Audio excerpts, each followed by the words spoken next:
I rise today in opposition to secrecy, in opposition to the veil of secrecy that clothes the money changing that takes place in the temple of the Federal Reserve.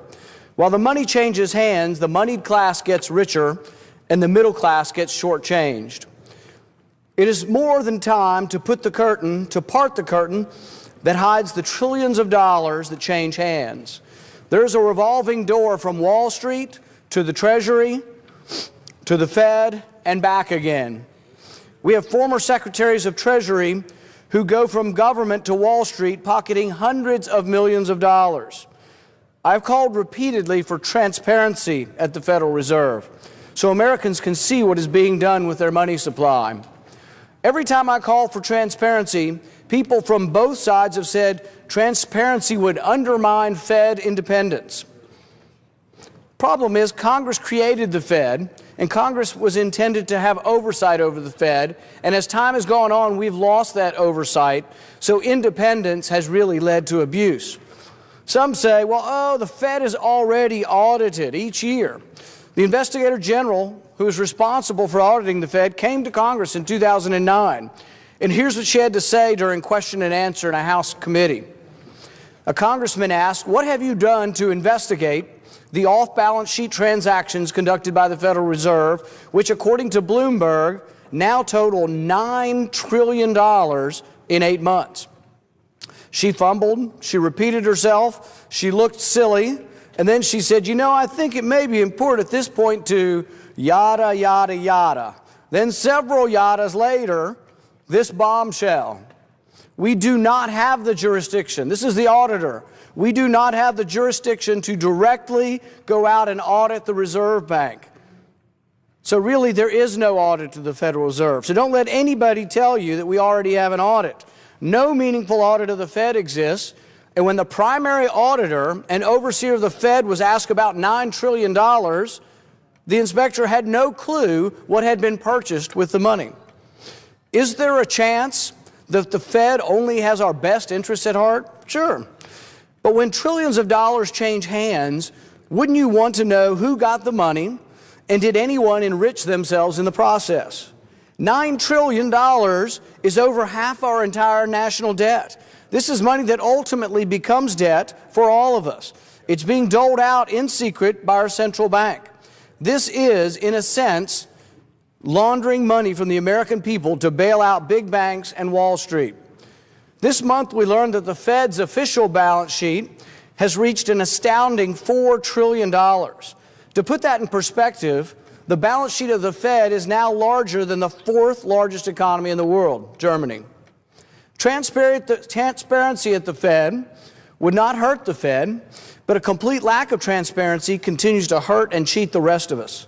At the very least, the American middle class deserves to know what goes on behind the curtain, what decisions are made, and how they benefit Wall Street and the moneyed class.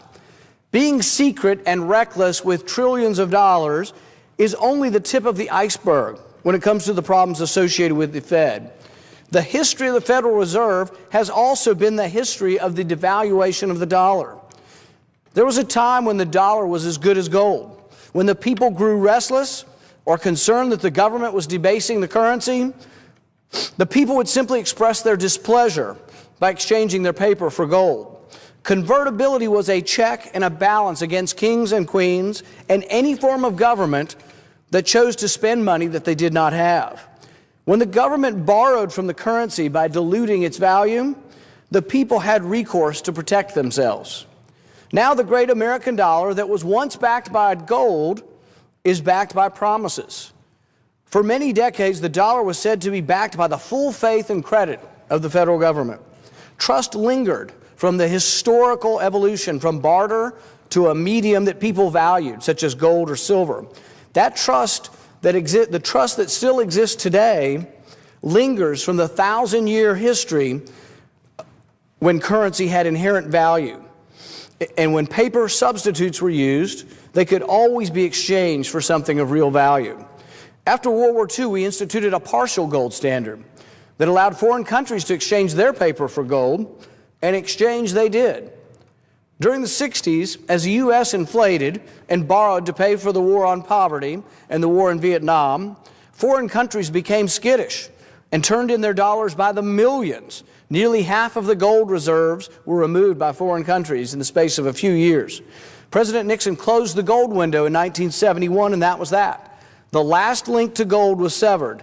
But make no mistake, the trust that remained in the dollar was derived from the historic trust engendered by convertibility of paper to gold. For decades, the full faith and credit promise allowed the Fed to continue to inflate, and still the people remained relatively passive in their acceptance of an unbacked, completely discretionary paper currency. But not without hiccups. Inflation nearly got the better of us in the 1970s, and now debt threatens to do the same. Something profound, though, occurred in the past few years, beginning with the panic of 2008. The Fed began to back the dollar with not just promises, but perhaps really, really bad promises. Since early 2008, the Fed has added nearly $3 trillion to its asset sheet, including among these assets are stuff that nobody else seems to want, such as bad car loans and non-performing mortgages. According to Malden and Tepper's book, Code Red, at $4 trillion, with roughly $55 billion in equity, the Fed is leveraged at about 77 to 1. Think about that. That is an insane amount of leverage for any bank. The Fed is more leveraged than the balance sheets of Lehman Brothers, Bear Stearns, Freddie or Fannie before those institutions essentially failed. Jim Rickards, author of Currency Wars, notes, the Fed is insolvent on a mark-to-market basis. The Fed has wiped out its capital on a mark-to-market basis. Of course, the Fed carries these notes on its balance sheet at cost and does not mark them down to market. But if they did, they would be broke. The insolvency of the Fed will become a major issue in the years ahead and may necessitate the financial bailout of the Fed by the taxpayers. So the once proud dollar that was once backed by gold, then backed by the full faith and credit of the world's greatest country, is now backed by used car loans and underwater mortgages. But those who trust in paper say, hey, look, for 50 years now we've had no convertibility, and amazing improvements in productivity and wealth have occurred. Perhaps. But one might also argue that we are living on the borrowed plumage of the past, that our current acceptance of a paper currency rests on the glory of our industrial and monetary past. No one can tell for sure what the future holds, but I, for one, am concerned that the panic of 2008 may not have been an anomaly, but a harbinger of something far worse. I am concerned that we have papered over the problems in a sea of new currency, that quantitative easing has created an illusion of safety and security, but beneath the surface lurks a bigger and more malevolent future. Don't take my word for it. Listen to some of the economists who predicted the financial crisis in 2008. Economist Jim Grant recently said, from the United States to Europe and Asia, the world's central banks are flooding markets with liquidity and pushing deeper into unknown monetary policy territory, and I feel this journey will not end well. Or Nassim Taleb, author of The Black Swan, he writes, someone made a mistake lending and someone made a mistake borrowing. And it is a mistake to transform private problems into public debt. And we are facing an environment with a huge amount of debt. The next mistake is going to be to overprint, which is going to be the way out for them, which is why I fear hyperinflation. Or Yale University housing expert and recent Nobel Prize winner Robert Shiller. This financial crisis that we've been going through in the last 5 years has been one that seems to reveal the failure to understand price movement. Not shying away from his concerns that the Fed is simply inflating the housing bubble in America's largest cities, he argues housing prices are up 12% in the last year. This is a very rapid rise in prices, and I believe it is accelerated some by Fed policies. The housing market, it has its own momentum right now as people see it coming back. We're sort of in the beginnings of another housing bubble. Since we abandoned the sequester budget caps, any pretense of fiscal discipline is gone.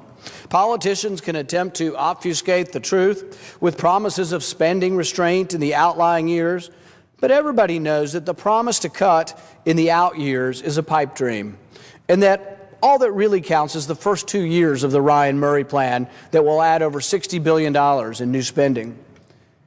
What really causes China concern is not the new spending that we're incurring, but that the total new debt added over the 10 years in the Ryan-Murray plan will be $7 trillion in new debt.